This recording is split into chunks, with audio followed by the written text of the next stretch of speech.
Cada cual tiene derecho a tener su sistema, pero nosotros hay que respetar nuestro derecho a escoger nuestro sistema, que incluye un sistema electoral, que incluye elecciones periódicas, que incluye sufragio universal y directo, que incluye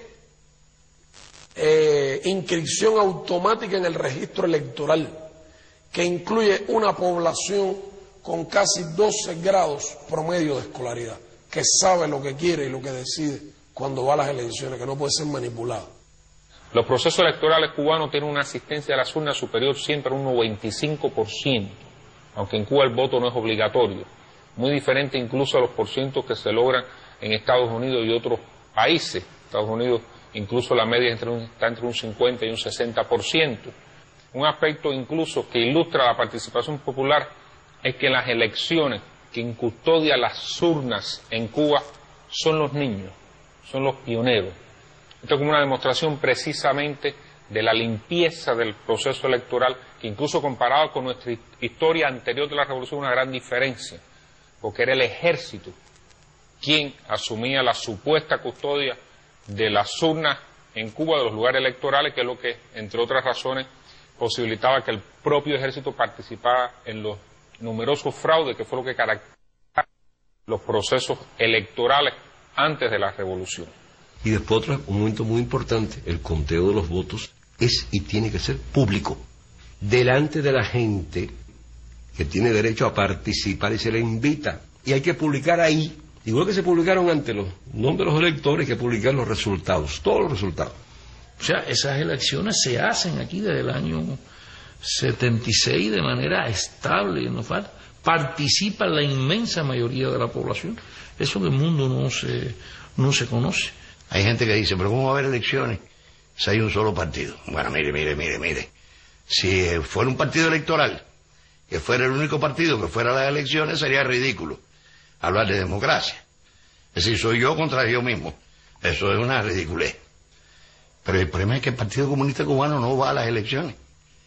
El Partido Comunista Cubano no participa en el proceso electoral. O sea que el Partido Comunista de Cuba no propone candidatos y no realiza campañas electorales. ¿Cómo se postula la gente aquí? Bueno, pues se reúne el pueblo en una esquina, de una manera muy sencilla. A veces con una mesa rústica, una bandera, el himno, a veces no hay ni fonógrafo para tocarlo, y entonces la gente lo canta. Y entonces se lleva a que se haga la propuesta. Y se para un ciudadano y dice, yo propongo a Chicho Pérez, porque Chicho Pérez es un hombre honrado, es un hombre honesto, es un hombre trabajador, es técnico de laboratorio, es un gran padre, es un hombre muy diligente, muy organizado. Bien. Entonces se para otro por allá y dice, yo propongo a Chicha Pérez, que es todo eso, pero además es mujer, es enfermera y va. Y así se proponen unos cuantos. Y después, a mano levantada, a visera descubierta, se aprueba el delegado que va a postularse en las elecciones, que entonces se hacen después por voto directo y secreto. Yo antes jugaba pelota y me propusieron para delegado del Poder Popular y bueno, primero tiene que tener una voluntad de hacer. Yo estuve de acuerdo en que fuera candidato a delegado popular, me eligieron candidato al Poder Popular y posteriormente fui elegido diputado a la Asamblea Nacional, todo eso con voto de la población, es decir, yo no hice ninguna política para que nadie me eligiera. En las asambleas provinciales y en la Asamblea Nacional, las candidaturas las presenta una comisión de candidatura, en la que están las organizaciones sociales y de masa del país. No es una cúpula, no es que alguien dijo, este va de diputado, no. Sobre la base de una propuesta que le presentaron las organizaciones sociales, después de un proceso de consulta realmente amplio y profundo. Y elegimos entonces, dentro de los diputados, un Consejo de Estado que tiene todas las facultades presidenciales. Las facultades que se le dan normalmente a un presidente, nosotros se las damos a 31 compañeros. Y otra vez, por voto directo y secreto, de los integrantes de la Asamblea Nacional se elija presidente del Consejo de Estado. Fidel Castro es diputado. Primero, él es elegido como diputado por un distrito de Santiago de Cuba, donde ha sido candidato siempre. Entonces, a ese diputado se le encarga la formación del gobierno, exactamente igual que ocurrió con el diputado Tony Blair cuando lo asumió el premierato en Inglaterra.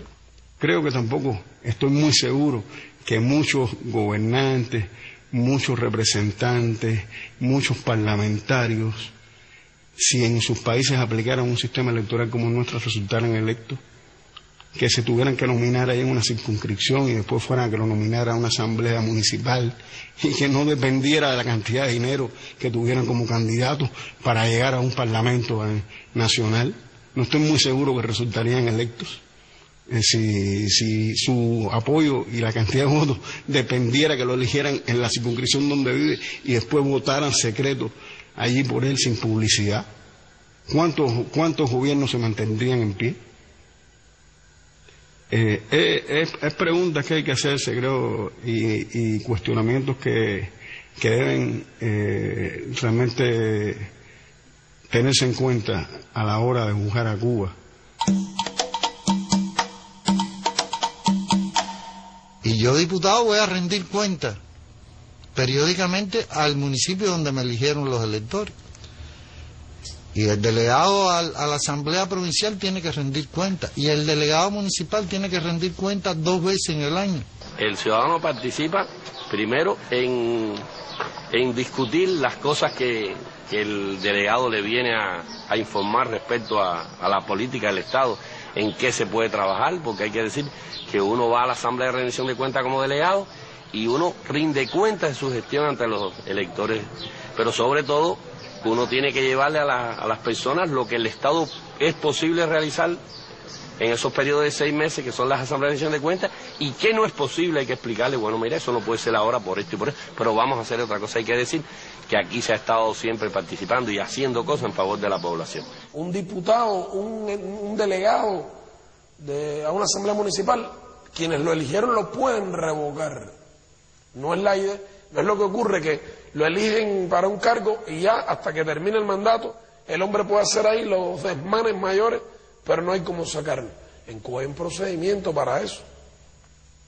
Y el pueblo lo sabe, y el pueblo participa. Este es el 4º proceso de rendición de cuentas de este mandato. Estuvimos hablando de un grupo de cosas que, bueno, que nos interesaban, estuvimos intercambiando sobre un grupo de temas, y bueno, por estos temas voy a empezar yo en este momento. La asamblea son a nivel de una cantidad de electores que están alrededor de 40, 60, 120. Viven en una misma área y saben los problemas que hay en el área donde ellos viven. Por tanto, ella primero cuenta todo lo que se ha hecho desde que se hizo la anterior asamblea, las cosas que se han resuelto, las que están en camino todavía, porque hay problemas que planteamos que, bueno, son de más largo plazo. Y bueno, nosotros plantear nuevamente los que estén todavía, los problemas que todavía hay y otros nuevos. Han habido algunas dificultades en algunos lugares que hemos detectado, incluso indisciplina de los trabajadores comunales. Cuando hay un problema, por ejemplo, de la empresa eléctrica, se convoca por la delegada al director de la electricidad. Tiene que venir aquí a darle una explicación o una solución al problema. O venir ya con la solución, porque a veces el planteamiento se anticipa y ella lo conoce y lo tramita. Y cuando viene a la asamblea ya prácticamente se resolvió.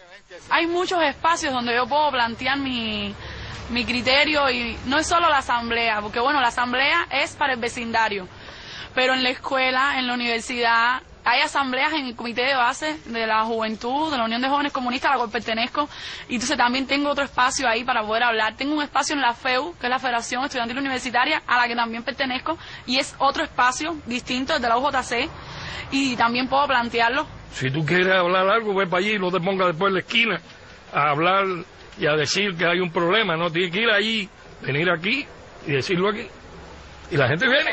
El espacio nunca falta. Para hablar nunca falta el espacio.